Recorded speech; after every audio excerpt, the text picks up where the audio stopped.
I forgot the music. Fuck it. All right, we're doing live. Bill O'Reilly. We're doing live. Welcome back to Combat Connection, ladies and gentlemen. My name is Big Lost Brett Cagle, live from San Antonio, Texas, ladies and gentlemen. How's the weather out there in the old SA? Oh, it's nice, man. I like San Antonio a lot. I just went to the Alamo last night. They got some historic stuff that's pretty cool out here. Nice river. The river walk's pretty cool. It actually runs through a 3-story mall called the River Center. That's pretty cool too. So I'm liking it out here in San Antonio a lot. All right, cool. As a Phoenix Suns fan, fuck San Antonio. Just kidding. I'm playing with y'all. Fuck the Spurs. No, but I've heard good things about San Antonio. Shit, it's got cool spots and everything. So definitely a place to go check out. Ladies and gentlemen. Big city. Yeah, there you go. There you go. All right, on today's show, ladies and gentlemen, UFC Paris. We're gonna look back at what happened, who won, who lost, who's next, what's next for everybody. Canelo-Crawford, rumors going around and everything. And a little bit of controversy here. We'll touch on, of course, a little bit of ESPN news. Were they ever really in this shit? We'll talk about it. And Noche UFC preview, our very own Brett Cagle live there covering everything on Fight Week. Gabriel Gonzalez at Canelo-Crawford. Jay Anderson at BTC in Toronto. We're fucking everywhere, ladies and gentlemen. And guess who's here by themselves? Fucking me. All right? So we're doing the damn thing, man. All right, first off, UFC Paris. Imavov versus Bohayo. Nasruddin Imavov did the work, bro. Went in. Took Bohayo's shine. And now that man looks prime for the title. What do you think? Bro, I've been telling you about Nasruddin Imavov for months now, man. I've been on this guy's train for a while. A lot of people were not so high on him because of how he looked against Sean Strickland in that one loss that he had. But he just keeps improving, man. And in this stage of his career, I really think that he is the toughest test right now for Khamzat Chimaev. And he's going to be a tough out. He's hard to get to the ground. We saw that last weekend. And if he keeps the fight standing, he can technically kickbox with the best in the world. I saw him in some, Eddie, I'm sure you saw it too, some videos wrestling Ciryl Gane in practice, and he was kind of ragdolling Ciryl Gane, Right. So, I was really impressed with this guy, and I have been impressed with him. I think he's a tremendous talent. I think you can drop him off in basically any era of MMA, and he's going to be successful with his skill set. But for Kai Barallo, this is a good guy, right? This is one of the best guys in the entire world, and really, he couldn't find a takedown against him. What were the official stats here on takedowns? 0 for 5? Yeah, 0 for 5. So he went 0 for 5 on the takedowns, and then when it was on the feet, he got outboxed. And I thought the jab of Imavov was really impressive. He was putting on a lot more combinations on Barallo. I thought Kaio was really throwing single shots, Eddie. That's what stuck out to me the most. He really likes that left hook. He's hit some people solidly with that left hook in the past, but I just feel like at times he was looking for too much of one shot, and Imavov shut down his primary game plan going to the ground. So I was really impressed with him. What did you think, though? Were you do you think Imavov lived up to the hype we had on him? We both. Absolutely. And I think we both knew, right? You've been on it way longer than me. I just became a believer before this last fight. So I was like, dude, this motherfucker just don't get taken down. And if you don't take him down, you're fuck's Bill. Okay, it's over. So. That's what's interesting about this potential title shot. Khamzat Chimaev gets everybody down within the first 15 freaking seconds. What chances do you give Imavov of being able to stifle that takedown attack? Because, man, it's hard for me to imagine he'll be able to stop all the takedowns. So I honestly think he's going to come in at probably like a 3-1, 2.5-1 dog. I think it's an even money fight, though. I think that is a pick'em fight. I think that's a fight that, as it gets closer on Fight Week, I'm going to be saying, I think Khamzat can take him down, or no, if he doesn't, Nasruddin's going to knock him out. I think that could go either way. I really think this is one of the most interesting matchups in the history of this division, and it's really, in my opinion, it's going to solidify who this next great generational star at 185 is going to be. Right? We had Anderson Silva, we had Israel Adesanya.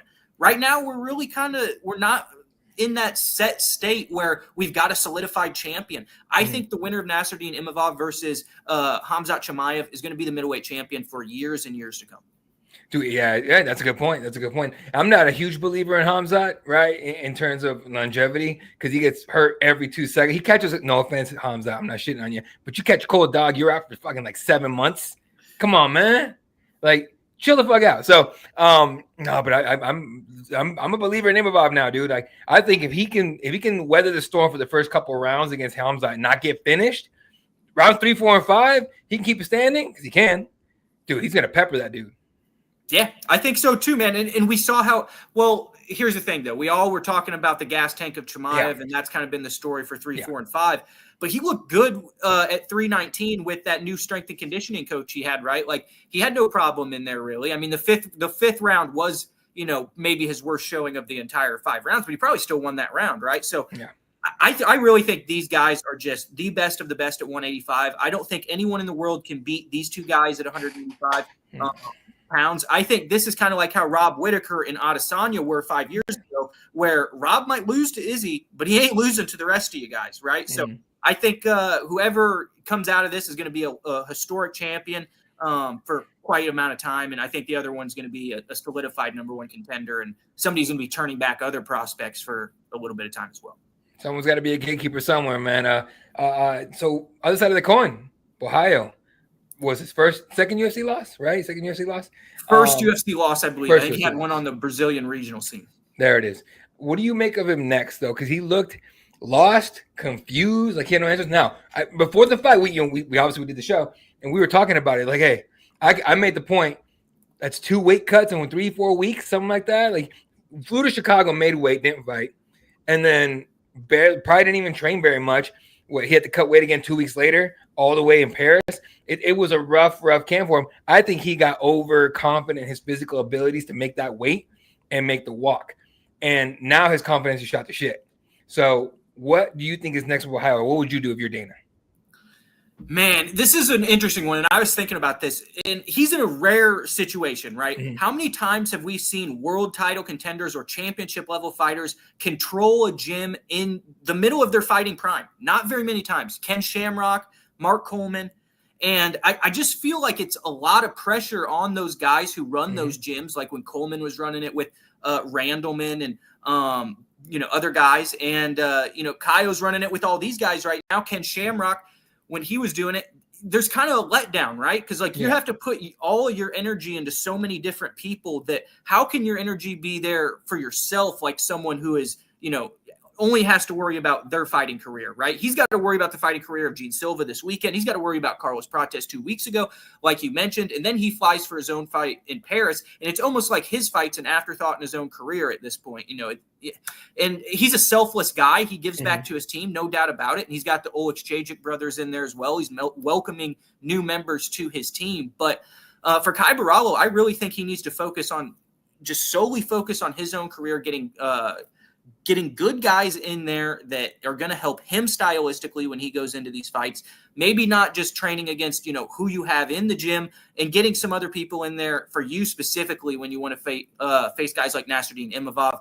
I don't know. At the same time, Eddie, he's such a great coach, right? He's one of the best coaches in our game right now. And up until last weekend, he had a chance to win Coach of the Year as a current fighter, which is something we haven't seen. So at the same hand, I can't sit there and say, well, you need to focus more on yourself, because he is a great coach. And this is probably what he's going to be doing for the next 30 years. So I think he is one of the smartest guys in the entire fight game. I think that he just ran into a buzzsaw at the wrong time in Nasruddin Imavov.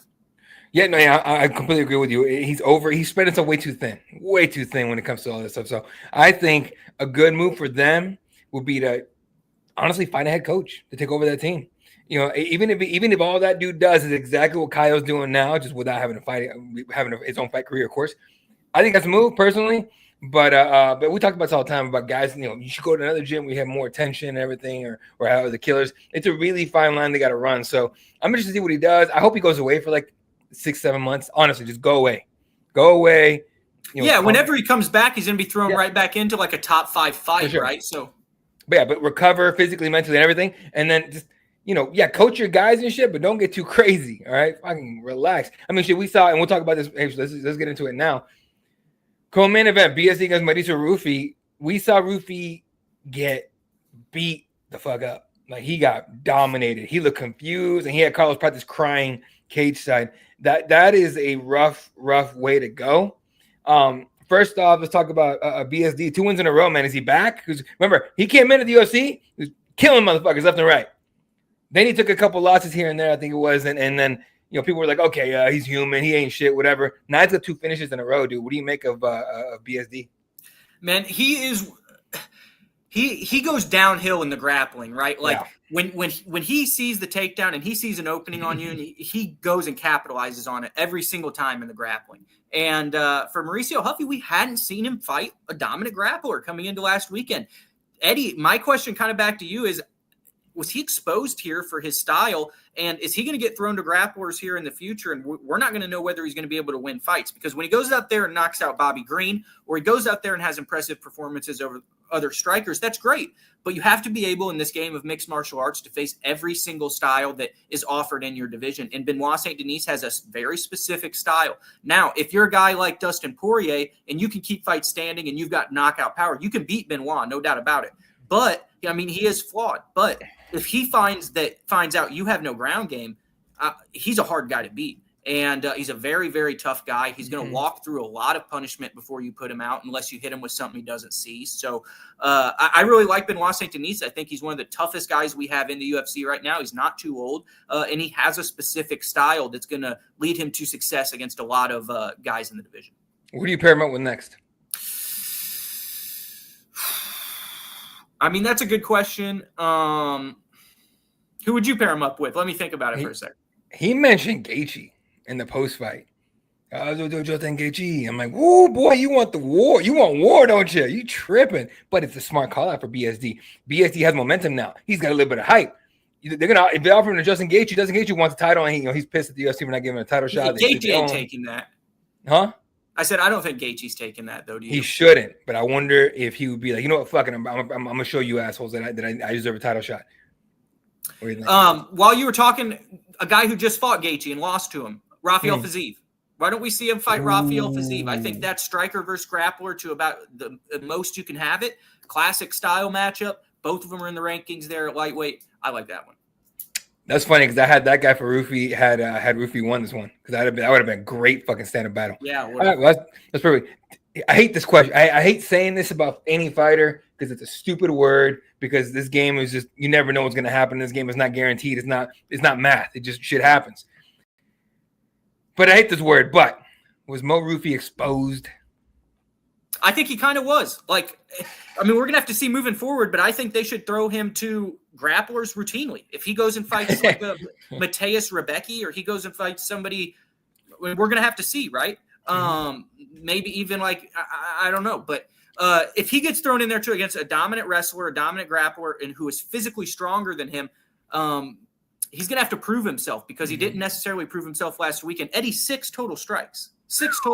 Like, what more can you say? It was one-way traffic all the way.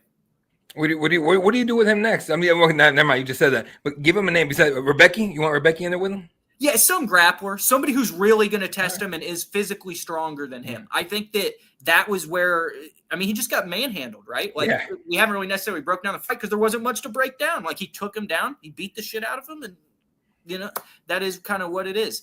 And I hate to say that because I like Mo Ruffy, and when he had that spinning wheel kick over Bobby Green, I was the first one saying knockout of the year. I loved it. But when you go in here and you look as bad as you did on Saturday, we got to call it out too. Okay, here's a question, because this is off of Pratis' reaction case side. He was in tears. He was very upset. Did this fight, do you think it's affected Caio watching his teammate in co-main event get mauled and dominated? Do you think it affected Caio?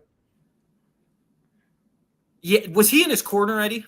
No, I don't think so. I didn't see him in the corner. I think that might have been what affected him, because if you sit there and you think, well, yeah, like you said, he just got mauled. I just had to watch my boy backstage. I'm normally in his corner. Like, I would be able to give him grappling advice in these situations where I see he's making mistakes on the ground, but I'm not there cage side to correct him like I normally am. I think that probably did. There's no way that it wasn't an emotional drain, right? Oh, yeah. Yeah, no, I'm 100% with you on that one for sure. So, like, you have to have some type of emotional drain watching him lose. For sure. And look, they'll be back. Their fighting nerds will be back. It's just, a little bit different. Be back this weekend. They could be back this weekend. So we'll touch on that, of course, here in the preview later in the show. All right, this one was wild because we both knew what was going to happen, and Modestas Bukauskas just takes out Paul Craig, just takes him the fuck out. Okay, what did you make of the fight? It's about exactly what we said, right? Like Modestas comes back to the UFC. He's got a point to prove. He wants to get a name like Paul Craig on his record in a violent finish, so he knows that, or so the UFC knows that, he's a real contender in this division. This is somebody that they might be able to put stock behind when they go to Europe, like they did with France last weekend. This is a guy who could fight in London, fight in Paris, fight wherever you want him to fight there in Europe when you go there. So I think that Modestas coming back to the UFC and how he's looked since returning, it was going to be a successful night for him. Paul Craig moving back up to 205 pounds. Eddie, this as well as anybody. When you go from one weight class to another class and then you're back up to the weight class you used to be at, there's some problems, right? You're probably not winning fights. So we kind of saw this one coming, didn't we? Yeah, 100%. And Paul Craig retired after the fight, which we had a feeling would happen. Like that dude, there was nowhere else to go. He was going to get cut or he was going to retire. And I wish he got to retire in like Scotland or somewhere else. But hey, he's close, Paris and everything. So good for him. And congratulations on a fun career and everything.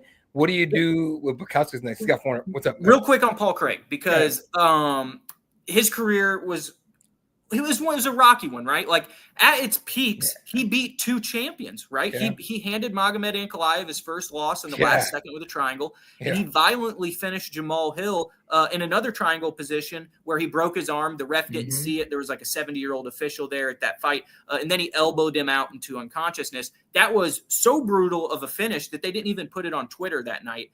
It really was an awesome performance there from Paul Craig. And at his best, he could beat some of the best in the world if they made mistakes. But it was just too often, Eddie, we saw him kind of lost on the feet. Yeah, no, I'm with you on that. So, hey, congrats, Paul Craig. Great career. What's next for Bukauskas? He's got 4 in a row, dude.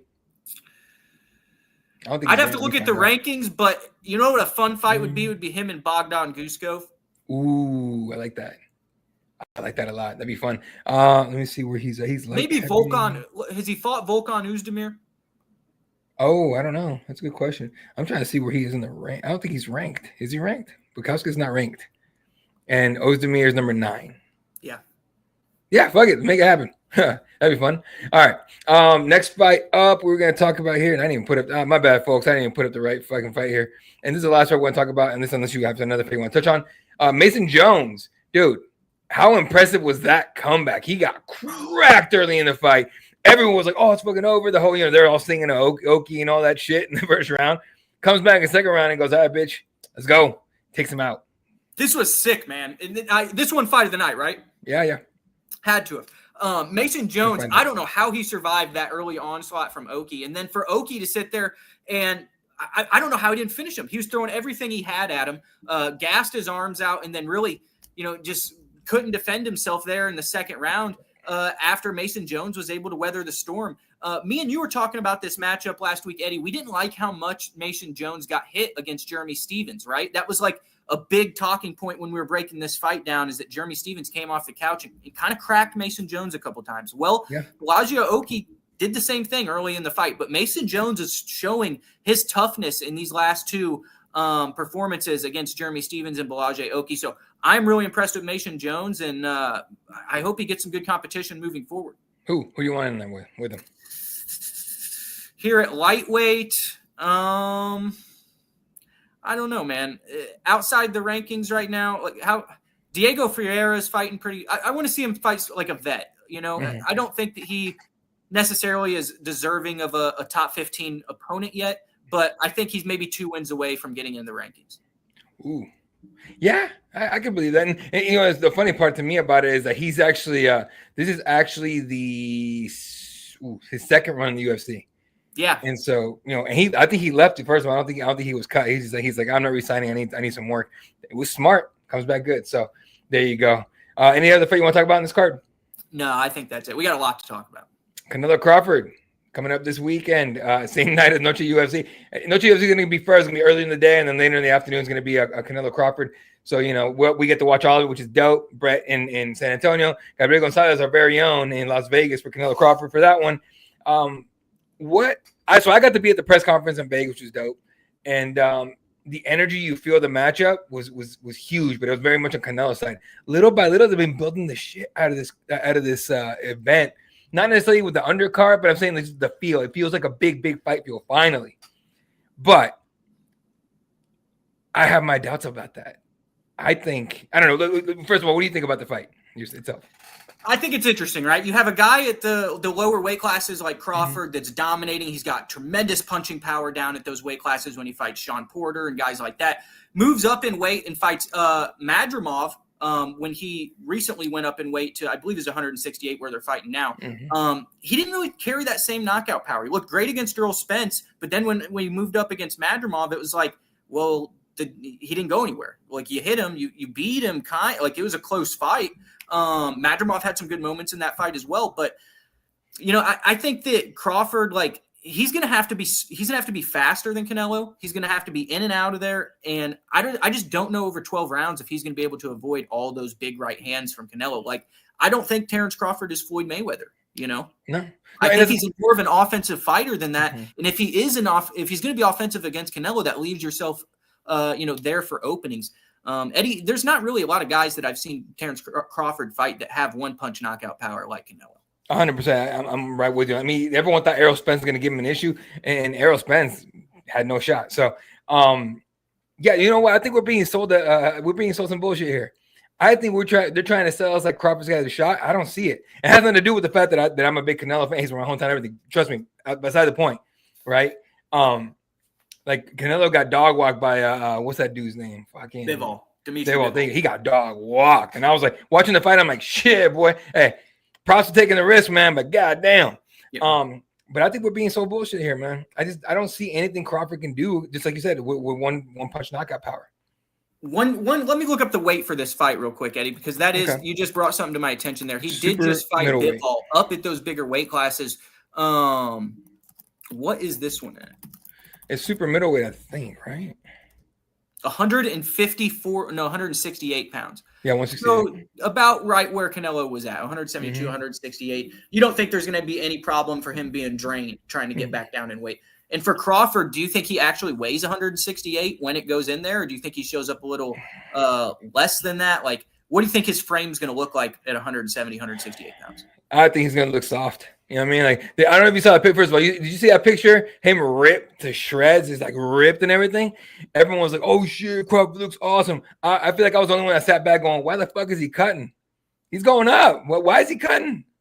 No, he's a tremendous athlete, man. Yeah. When I've seen videos of him. I think he was a wrestler in high school, too. I think he was. All the boxers, honest to God, I think that he'd probably have the best chance in mixed martial arts of any of the boxers. I really do. He's the best natural athlete. He has the grappling experience. It's not like top-level grappling experience, but his foot's been in the door in those situations. But this is a different game, right? This is boxing, and he's tremendous at this. And, I think he's just going to have to be the faster fighter. He's not going to go in there and knock Canelo out, right? Like, if he goes and gets into a brawl with Canelo or he's got a point fight Canelo, he's going to lose. Yeah, he's going to have to point fight him from the outside and do that game, in my opinion. And I haven't seen him really do that game because he's an offensive fighter. He's so good, too. He's so good in his weight class, man. I love Terence Crawford. That's why when they announced his fight, I'm like, fuck. God damn it, boy. My guy's going to kill you, but damn. There's no way this is not entertaining, though. Like, when we were waiting for Pacquiao and Mayweather, that was a shit sandwich, right? Because you had a counterpuncher versus a guy who came forward. That's a stylistic matchup that is going to be boring, right?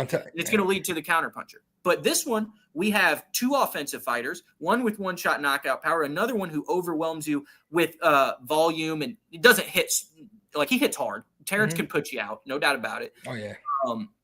And like, I just don't see any way this is going to be an unentertaining fight. Yeah, no, I think it'll be fun. I think it'll be fun for sure. What's your? I think my predictions that you already know. I think Canelo takes it, and a lot of people are saying Canelo by knockout. No, Canelo's gonna take a decision on this one. I think, because I think he's one of those guys that's like, you got to pay him a little more to put this guy out. Plus, I think Crawford's good enough to be able to avoid getting knocked out. What's your prediction on this one? Yeah, I mean, I want to go with Canelo by points there, but Honestly, I think that Crawford could win by points too. So Yeah. this is a really interesting fight, and I can't wait for it. Eddie, this is one of the biggest fights we've had in boxing in a very long time, a stadium fight, and we haven't even touched on it yet. And before we move on, Dana White promoting his first boxing event ever, and it's one of the biggest of all time. So credit to him. But I do want to bring something up, and at UFC pay-per-views, we have championship fights as our last fights, no matter what, right? You always have, the women's strawweight fight under the UFC welterweight fight. In this one, though, we've got Callum Walsh in the co-main event and a title fight under Callum Walsh. We've never seen that in the UFC, not once. What do you think about that? That's a different promotion style than what we've seen from Dana White. What do you think about him putting the world championship fight under his boy Callum Walsh? It's his boy Callum Walsh. That's what, you know what I mean? Like Callum Walsh, he's building his fighters. He's creating a star, right? No one's gonna tune in for Callum Walsh if he's on the undercard. Let's just be real. They're just not. You put that guy in the co-main event, plenty of eyes before Canelo walks out. Why not, dude? So, so I said that. Plus, is Dana trying to change things up in boxing? You got to give him that much at least that he likes to mix it up. Plus Turkey gave him the green light on that one. And real quick, a side note on this one because I find it interesting in terms of being media outlet. There was controversy with credentials. Now we've heard of other outlets kind of getting credentialed and getting suddenly pulled out of nowhere and making no sense whatsoever. But there was one in particular. I think it was what is the name of it? It's Boxing fucking Scene or Boxing. Sorry guys, I don't remember your name, but they got credentialed, and then 2 weeks ago they got it pulled, right? Yeah. And so they got pulled, right? And the idea behind it was they found out it was the Saudi side of the whole thing. It wasn't TKO. They wrote like a freaking long ass article about it. I just find it interesting, guys. If anyone hasn't read the article, let me see if I can find it real quick. I know I sent it to one of our guys. I think it was Boxing. Yeah, Boxing Scene. It's this. Let me go ahead and put it on the screen because I find this kind of shit interesting, dude. Because you and I are both behind the scenes on this one.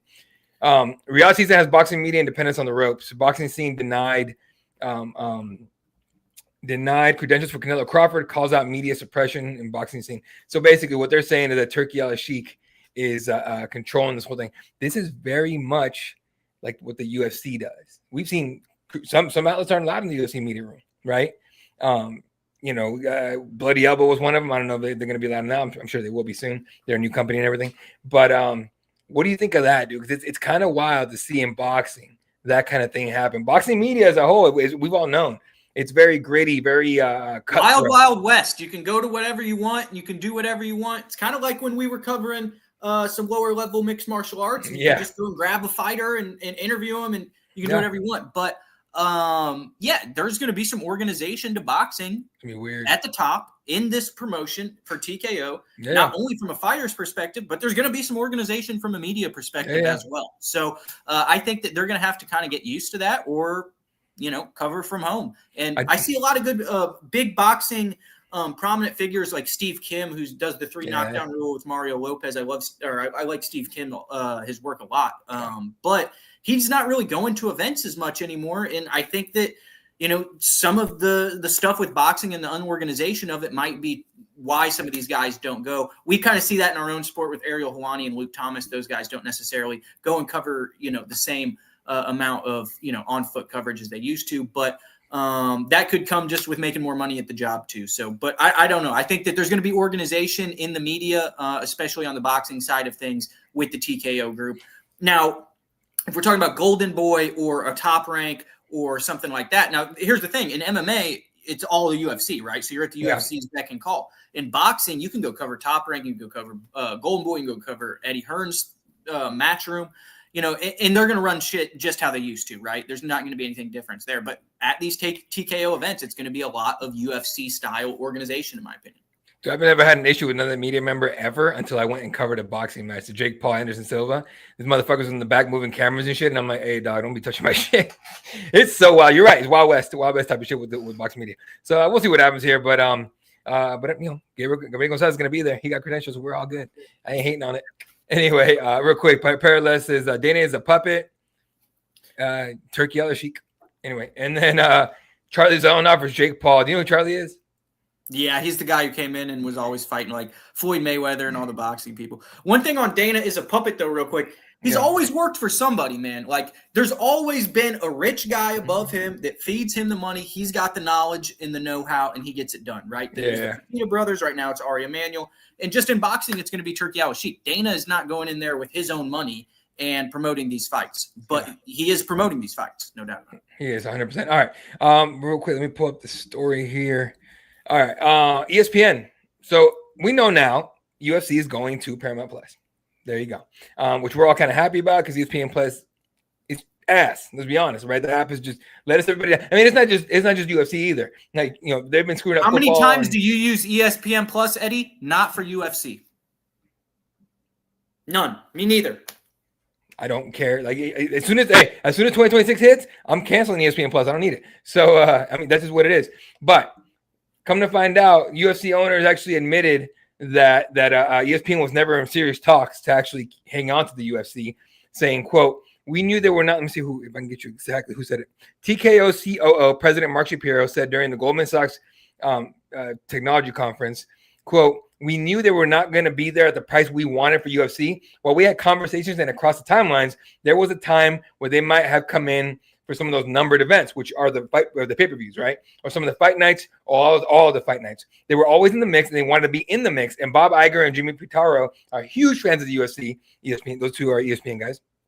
And they have a great personal relationship with us and with Dana White. We never ruled them out, but we pretty much knew they weren't going to be able to get to a 2 times price, and that's what we were setting our sights on, which I forgot they got $7 billion. ESPN was never going to pay that. No. So what are your thoughts on ESPN never actually being in the game? And do you think they knew it? Yeah, ESPN's not going to go bankrupt over the UFC, right? They got him when they could afford him, and now look what they did. They took that money and they allocated over to NFL Red Zone that they just bought, right? And they got WWE as well, I think, right? What'd you say? They got WWE as well. Yeah, WWE as well. So, I mean, they just kind of were like, all right, well, this isn't worth the squeeze right now at this point. And honestly, Eddie, we got to be honest about this. Mm-hmm. The Fox era of UFC had so many more stars than the ESPN era. In the ESPN era, we saw Conor McGregor die out. John Jones would show up here, now and again and remind us how great he is. But no Ronda Rousey, no Brock Lesnar. The ESPN deal, really, there were no stars built. No. Like, I mean, Ilya was a big star. We have Makhachev, but like, I don't know. I think when we look back in time on this ESPN deal, I think that we're going to think that ESPN was kind of like hiding the UFC on their streaming service to propel their market value of their app or whatever. But I don't know. I think it's a great move for the UFC. I think that ESPN has to do what they have to do to go and get the WWE and Red Zone and other things to stay in business. But the UFC has outgrown ESPN as a primary market, and ESPN can't afford them. Yeah, there you go. That's basically what it is. You hit it right and nail on the head. All right, man. Game time for you, bro. All right. UFC, Noche UFC, massive fight in the main event. Possible, title implications on the line, of course. John Silva, Diego Lopez. Go ahead. We talked to these two a little bit about the title implications, and I asked Diego about Lerone Murphy and if it was like plausible that he could jump Lerone even though he just fought Alex and all this stuff. And Diego kind of realizes that it's probably maybe he could fight Lerone, but it's going to be hard. For Gene Silva, though, he is coming in here with full confidence. He thinks the world is in the palm of his hand. He is on top of the world right now, has never lost in the UFC, is an absolute dominator, a killer, a fan. Both these guys are fan friendly and fan favorites. I don't know, Eddie. This is a really, really tough fight. I think this is a car crash. I think this is a perfect way to celebrate Mexican Independence Day. I think this is a absolute banger that we're going to see here this weekend. But I don't think the winner of this gets a title shot. I think Lerone Murphy literally solidified that when you were there at UFC 319. You can't beat that. That's the knockout of the year. He's undefeated. He's never had his chance. Now, I don't know what they're going to do with Movsar Evloev. The guy's 19-0. He beats everybody he faces, but he doesn't fight. Who knows? But I think the winner of this fight should probably fight Movsar. I'd love to see that rematch between Diego Lopez and Movsar Evloev. And I think that the stylistic matchup between Evloev and Gene Silva would be something that would be worth watching as well. Who are you picking in this one, man? Because it's a tough fight. It is a tough fight, right? And Diego Lopez is longer. On paper, he's probably got a better ground game. But Gene Silva hits like a Mack truck and is one of the toughest guys we've seen. I think Gene Silva reminds me a lot, and I've told you, Eddie, you this on this show. He reminds me of an 145-pound Vanderlei Silva. Yep. It's the exact same guy. He is a marauder. He comes forward, just tries to get people out of there. He told us at media day, he said, I don't know how I'm going to finish this fight, but if I'm happy and I go in here with a good mind, I'm going to finish this fight. And he's just a destructive force when he enters the cage. I got to go with Gene Silva in this one, but I think Diego Lopez is one of the toughest customers in the entire UFC. So I wouldn't be surprised if it goes the 5-round distance. But Eddie, here's the thing with this. Gene Silva's never been 5 rounds. So you're either predicting Gene Silva to finish Diego Lopez, or I feel like you're predicting Diego Lopez to win by decision, whichever way you go. So I really like Gene Silva. And I think he's just a born fighter and someone we're going to be watching for a long time. Paradise saying Silva reminds me of Strickland. He's nuts. He's the most emotional dude on the roster in my mind. He'll go super angry and high and crazy, and then super low and start crying his ass off in front of you guys. He brought his entire team. At the media day. He brought his entire team on stage and started sobbing. That's a man that cares a lot, but he's right. He's kind of everywhere. It's kind of wild. I like Diego Lopez here. I think Diego's gonna be able to survive the onslaught. I think it's a motherfucker of an onslaught. I think, dude, it's a tough ask. It's a hard pick for me, right? But I think if you look at the momentum, the Fighting Nerds kind of lost just last week. Is Silva being as emotional as he is, right? We're super invested in his own team and his friends and his teammates and everything. Can he get past that and be like, look, fine, I'm the guy.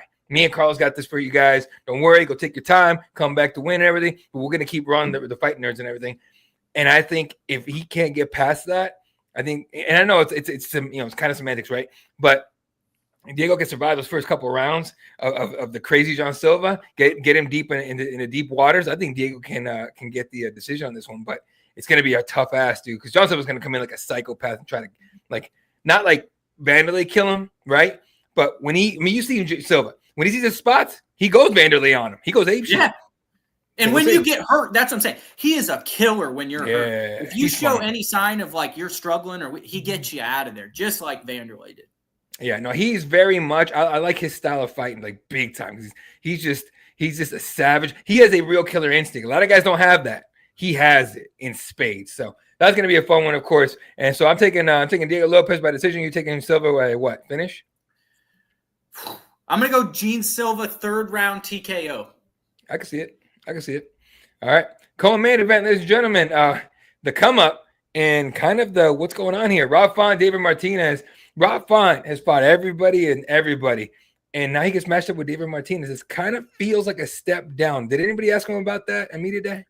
Yeah, we were asking him about Gene Matsumoto. He's facing all these guys that are the young prospects in the division right now. Gene Matsumoto, he just turned away, who was 17-0. We both picked against Rob in that fight. He was an underdog in that one, a big one. Another one here, David Martinez, a very athletic guy, powerful striker.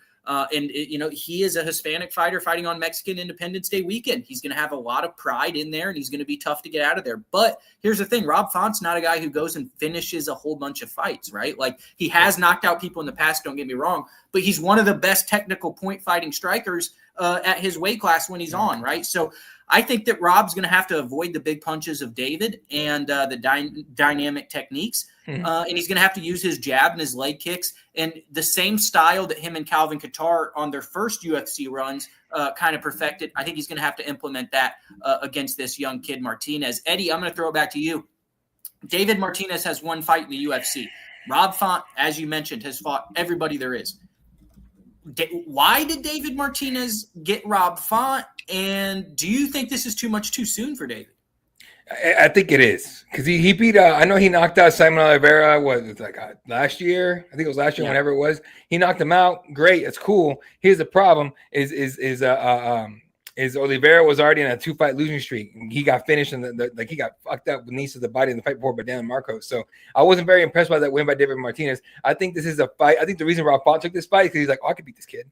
I think he can. I really do think he can. So. Yeah, man, it's gonna be interesting to see. Did Font miss weigh-ins on Friday? If you're talking about last time out, Yeah, I'm sure that remember. they had I do think that Rob had a catchweight fight. I was looking that up right now as you were talking. I think he had a catchweight fight his last fight, and it was at 138, which they haven't updated it because he hasn't weighed in since that fight. Yeah. So sorry, he came in at 138, but it was a 140 catchweight. Yeah, of Matsumoto. So and he beat Matsumoto. I don't see, and I'll tell you my pick right now. I don't see how Rob Font doesn't beat David Martinez. I think David's young cat, but very inexperienced, coming in against an incredibly experienced Rob Font who knows when to do, when to put foot on the gas, when to lean back and everything. And I think he's going to be able to set traps for David Martinez and get the decision victory. I don't think he's going to finish him. Who are you picking? I think you hit the nail on the head. I couldn't have said it any better. Rob Font's going to win by decision. He's going to technically kickbox him. He's longer. He's going to use the jab, 5'5" to 5'8". But David Martinez is tough. If he can get inside the jab, if he can get inside the long limbs, Rob Font can get touched. So I think it has potential to be a very entertaining fight, but it also has potential to be a one-sided fight, which leans toward Rob by decision. All right, there you go. All right, next one up. Let's go ahead and talk about, see what I have on the rundown here, bro. Because I know I'll pick fights that I think are interesting to talk about. Garcia Gordon, that one is interesting to me. This is my sleeper for fight of the night, man. Exactly. These are two tanks that hit hard. Exactly. These guys are gonna scrap. Go for it, dude. What you got? Yeah, like I just, well, here's the thing, though. Jared Gordon is probably a little bit better grappler than Rafa Garcia, but Jared Gordon likes to fight with his ego. He goes in there, and he does like to stand and trade. Rafa Garcia is dangerous in the pocket. He's got big power. He is tough. He's like the UFC's version of Henry Corrales when he covered Bellator back in the day, man. Like, he is just a tough guy who, when he is in there and in the pocket, he can knock you out and make fights very interesting. I think this is going to be a fight of the night contender if the main event is not the fight of the night. And I think that Jared Gordon might win this one by decision due to his grappling. I think at times he's going to be able to take Rafa Garcia down. But if he stays standing with Rafa and stands and trades for 3 rounds, I think Rafa's going to win too. So what do you think, Eddie? Yeah, that'd be interesting. I think I like Rafa Garcia. I think that the cat is just on a roll right now. I'm going to pull up his record here because I don't have it off the top of my head. But again, he's another one of those guys on those teams, dude. Like I was disappointed these guys weren't at media day, Eddie. Yeah, why weren't any idea why they weren't? Because you only had 8 people in there, and we'll talk about why I think that is at the end of this segment here because we both talked about it a little bit over text. But let me see. So he's got Rafa's coming up the decision over Vince Pichel before they got finished by Grant Dawson. I remember that one. He had 2 fights and wins in a row. Yeah, he's very much up and down and everything. At 31 years old. This is his prime. He's got to make a move here. I think if he's able to pull this off against Jared Gordon, I think you give him a higher level fighter, give him a chance at a ranking. If I'm pretty sure he's not ranked, but he might be. I think it's a big fight for him. I think I'm taking Rafa Garcia by decision, but man, this could be a war because Jared Gordon doesn't give a fuck. I know, and he's got slick boxing too. I think so good. Jared's probably got faster hands and quicker combos, but Rafa Garcia's probably got the punching power edge, right? Yeah. Yeah, 100%. So that's kind of how I see it. I think Jared's gonna, try and put a lot of stuff on him, but in those situations where he's letting those combos fly, Rafa Garcia can counterpunch, man. And these guys are both built similarly. Yeah, I think this is just it's gonna be a really good fight. I wish this was a co-main event because I'm with you. This could be the same thing. I think it could be fight of the night right here. I mean, you got 2 psychopaths, dude. Rob's not a psychopath, but he's Mexican. That's enough. So we got 2 fucking psychopaths getting in there, scrapping on fucking Independence Day weekend for Mexico, or close to it. It's going to be. Rafa speaks English, doesn't he? He does. Yeah, he does. Yeah, I talked to him. Yeah, good dude. So 100% big time fight. I think Rafa Garcia. Who'd you pick? Yeah, I'm going to take Rafa. Well, here's the thing. I did say if Jared takes this fight this is my caveat. If Jared takes this fight to the ground, I think he wins. But I think he fights with his ego, and I'm going to take Rafa Garcia by decision in a bloodbath war. Ooh, bloodbath war. Fight of the night. We're both picking it. Let's do this shit. All right. Now, one more fight to talk about here, and this one's interesting to me, and not because we look similar, you fucking assholes, okay? Look at him. We're not the same weight anymore, all right? I used to be 245. I'm 190 now. All right, chill the fuck out. Okay, I do not look like my friends are assholes. Anyway, Kevin Gastelum, Dustin Stolfus. This is a weird fight at best to me because Kevin Gastelum is still a name, still a guy, right? Just based off the tough weigh-in and the fight, especially that fight against Israel Adesanya. That's in the UFC Hall of Fame. Dustin Stolfus kind of seemed timid as shit at media day. It was the weirdest thing to see Kelvin come in like, yeah, what's going on, guys? Yeah, tacos and shit. Yeah. And then Dustin Stoltzfus is like, yeah, I'm a little nervous, bro. I don't know what the fuck's going on, man. It was the weirdest shit. What vibes did you get from both of these men? Yeah, Kelvin's like, I might make weight, I might not. Kelvin was just like, I might. And then Dustin was like, well, he just seems like the guy who works in a computer all day, He's like, oh, shucks. That was the funniest shit, dude. I love Dustin because of that. Because he's a murderer when he gets in there, finally actually gets going. But outside of the cage, he's like, hey, what's up, bro? Just chilling, hanging out. Little timid motherfucker. I asked him, though, I said, that Kelvin's going to have a lot of crowd support there. Are you comfortable playing spoiler? And he said, against Marc-Andre Barriault, I had to do a similar situation in Canada. I actually like that. And he thinks it fires him up because he's a guy who he said at media day, he struggles getting self-motivated, right? Yeah. I think in these situations, maybe where he's on the road, you got to be motivated. Everybody's against you. Your back's against the wall. It's hard not to be. So I think he's kind of a weird cat. And maybe when he's put into tougher challenges and tougher situations, that's when he rises to the top. There you go. Yeah, I'm with you. So this is a weird pick for me because Kelvin's so unserious about fighting. And I still want to pick him, but it bites me in the ass every time. But Dustin is like a super timid, like he's like your Best Buy employee that can scrap. Yeah. I'm gonna go Kelvin by decision. Honestly, who are you picking? Yeah, I'm gonna go with Kelvin by decision as well. I think that there are spots that Dustin Stoltzfus can take him to the ground, right? Like, just here. Is tiny. This is at 185 pounds, but he's kind of small, right? So, and that's what I was just going to mention, though, is that Dustin Stoltzfus is a bigger framed guy. He can get the fight to the ground, maybe. Kelvin wrestled in college. We never see him use his wrestling. He always stands and trades, big left hand. But Dustin Stoltzfus, if he gets him to the ground, we don't see Kelvin off his back very often, and I do not know what that would look like. So if he does get the fight into that precarious situation for himself, he could potentially do some damage. Oh, there you go, man. Oh shit, there you go. All right, that's any other fight you want to talk about here? Let's see here. We gotta scroll down for me, Eddie. I got you. 1 second, my computer's tripping out. Santiago Luna. We gotta talk about Tatiana Suarez and Amanda Lemos. Why is this way down here? The fuck? They're ranked strawweights. Contenders fight. Why is it on the prelims? We're not serious. UFC, you're not serious, bro. Come on, what the fuck is this doing in the prelims? Come fuck on, bro. This isn't a pay-per-view. You're not trying to get people to funnel into buy the pay-per-view. This is a great fucking fight. And I get it. Amanda's going to get taken down, beat up on the ground. She ain't going to have a fucking chance. But God, dude, they're ranked strawweights. Stop disrespecting women's MMA, motherfuckers. This is, it's almost like fucking, what's his name? Who's that the fat dude in Europe that everyone hates? MMA guru. That asshole. Yeah. That dude. Like, it's almost like he's the one that's deciding the fucking fight the bout order and shit. But that's a very wild one. Who are you picking in this one, man? Yeah, I think this is a good fight. All right. So we've got two former title challengers. Amanda Lemos is a tough girl. She has knockout power. If Tatiana doesn't take her down, she could be in trouble. But Tatiana is bigger than her. Tatiana is so stronger. Tatiana only lost her first professional fight last time to Weili Zhang. Yeah. I just think Tatiana's going to take her down, and she's going to do what she wants with her. I see her subbing her early or winning by a dominant decision. Yeah, no, I'm 100% with you on that. Tatiana's going to take a decision, take her down, beat her up, do her thing. So I'm excited for that one, honestly, because I like Tatiana. I think the title shot that she got was a little too soon, a lot too soon, honestly, especially against Weili. And now Weili's going moving up. So you're 100% right. This is a number one contender fight for the winner of Dern Jandiroba coming up at 320 or 321? You remember? Not 320. Might be 22. Whatever. It's coming up in the next couple months. 320 is Ankalaev, Pereira, and the other one. So it's Yeah, there you go. That's the Vegas card. All right, there you go. Any other fight on here? Let's go ahead and take a look what's left. Jesus Aguilar. I'm a big Jesus Aguilar fan. Aguilar's a fucking awesome dude.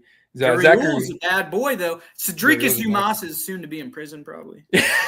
he did a fucking who did he talk to? He did an interview like our boy Mills. Yeah, Mills. He talked to Mills. And he's just like, hey man, I got like $15 in my account. Like, God damn, what happened? And he's like, hey, when you fuck up, you have to deal with legal troubles and baby mamas and shit. God damn. And I was like, hey, big shout out to Mills for getting that one and putting that out. I actually got quoted and people were writing articles about it. So that's dope. That's dope for Mills.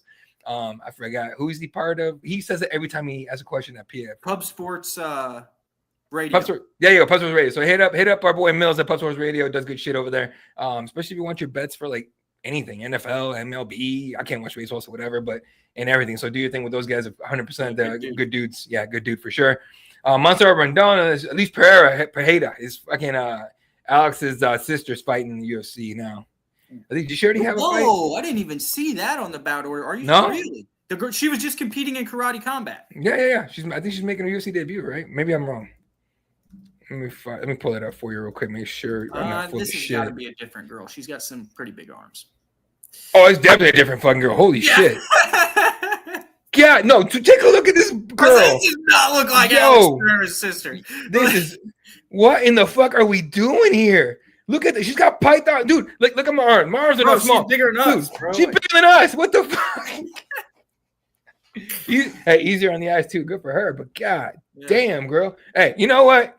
Montserrat, baby, I'm sorry. Goddamn. If you get cracked with one of those hooks, girl, it's over. It's over. All right. Hey, contender series real quick before we get out of here. You there, Eddie? Yeah, I'm here. Oh, you froze.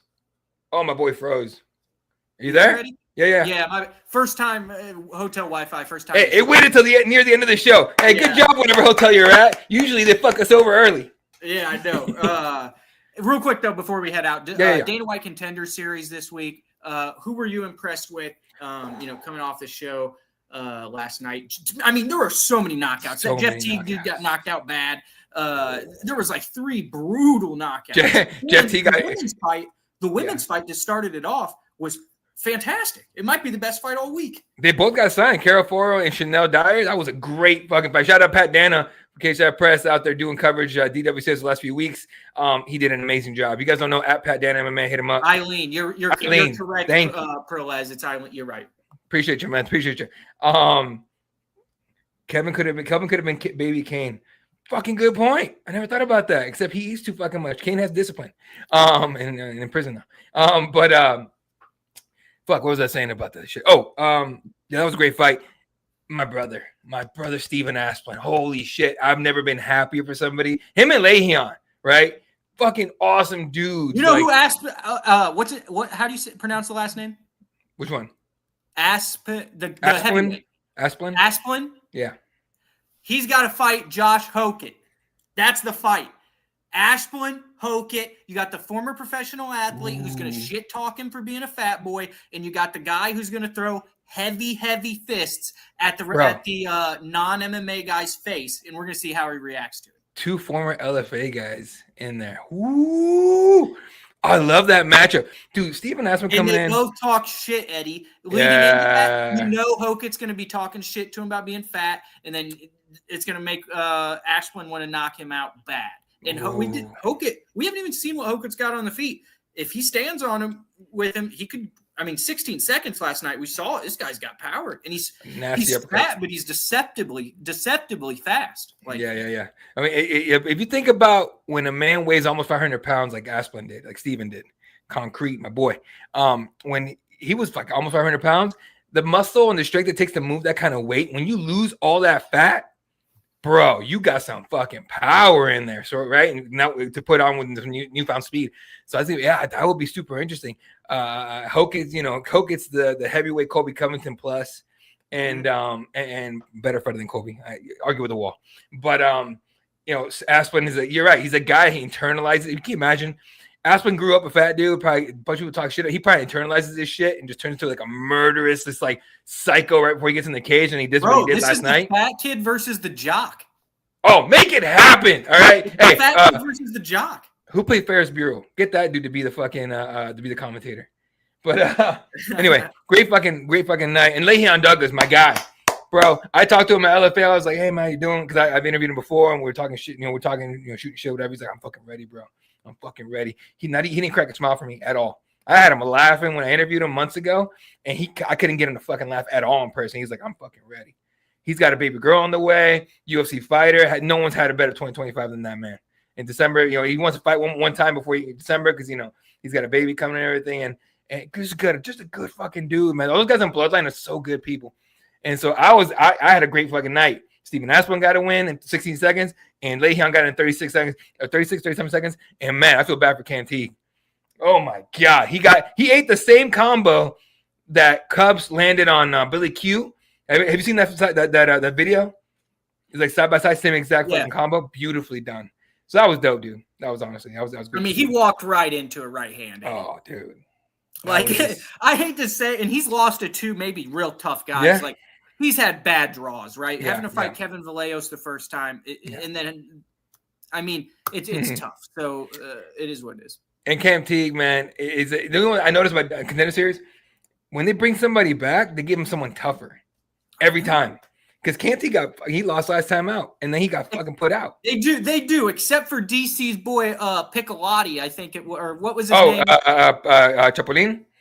Yeah, so he fought Jack Duffy on one of the Contender Series, and Jack Duffy was like this weird dude who was standing on his head during his announce call or whatever, and was like a pot-smoking white dude. Oh. And he went to a draw with him, and he got brought back and got thrown some can and got entered into the UFC. But I don't even know if he's in the UFC still, but.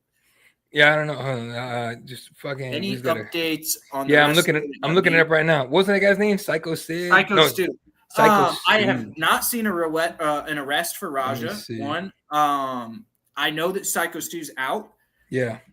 I don't know. I think they're kind of weighing what they're going to do. Is he going to criminally, want this guy charged? I think the DA's office is probably. Here's the thing: the DA is going to have to. Gather evidence so they charge him correctly, right? Because if you overcharge him, he can get off completely free. If you go and you charge him with aggravated assault, he pleads down to assault. He does like a year, 2 years, goes community service, has some, mental health and some of those classes. I think it'd be all right. But, if you go and charge him with attempted murder and then he gets found not guilty of attempted murder, he's not going to jail at all. So you can't charge him incorrectly, and I think that's something that the DA's office is looking into. So there's no real update past a week ago. So here's the only update we have, and this is from his Instagram. Actually, let me put it on the screen so we are fucking able to do this shit. But Psycho Stewie is out of the hospital, like you said. He says, quote, or someone posted for him, Stewart has been released from the hospital and is now home resting. He sustained a serious head injury and was unconscious upon arrival at the ER. His injuries included trauma to both the upper and lower jaws. Goddamn. A laceration of his upper lip and a fracture to the maxilla bone, which unfortunately resulted in the loss of several teeth. He has a long road of recovery ahead, but he remains in good spirits despite everything he has been through. So there you go. At least he's home and everything, but he's got a long. This is one of those tough ass dudes that would be just like, oh, I don't want to do that to the kid, But at the same time, I think that you got to do it for his actions. That was one of the most despicable things until today. That was one of the most despicable things I've seen on the internet. Yeah, until today, yeah. And then Rampage is doing a god-awful job of fucking dealing with this thing. So, whatever Raja gets, he deserves 100%. Like, he should get jail time. He should get everything. I know Rampage is going to get sued and all that. It's just, you can't do boneheaded shit like that because the internet eggs you on. Like, fucking let it go. I don't want to ask Boss Rutan about it tomorrow, but I kind of want to ask Boss Rutan about it tomorrow. I'd ask Boss Rutan about it. Shit. All right. Anything else you want to touch on before we get out of here? No, we'll get to you guys next week. I'll bring you guys any breaking news and analysis from UFC Noche. Make sure to check out the Cageside Press Instagram and YouTube pages this week. We are covering Canelo and UFC Noche. So Eddie is getting it out there for all of us, and we are getting you guys that content. Yep, and of course, LFA Friday night. Plenty of combat sports this weekend, all right? LFA Friday night. Noche UFC and Canelo-Crawford on Saturday. BTC as well in Toronto. If you're in Canada, you can watch some local MMA. Plenty of shit going on, folks. You just fucking chill, all right? The world's crazy right now. Take a breath. Mellow out. Let's get to the weekend, all right? Anything else? Anything else you got? That's it. No. Darren Till and Andrew Tate. Do you want to see it? Fuck no. He said fuck no. All right, Fight fans. We'll see you guys next week.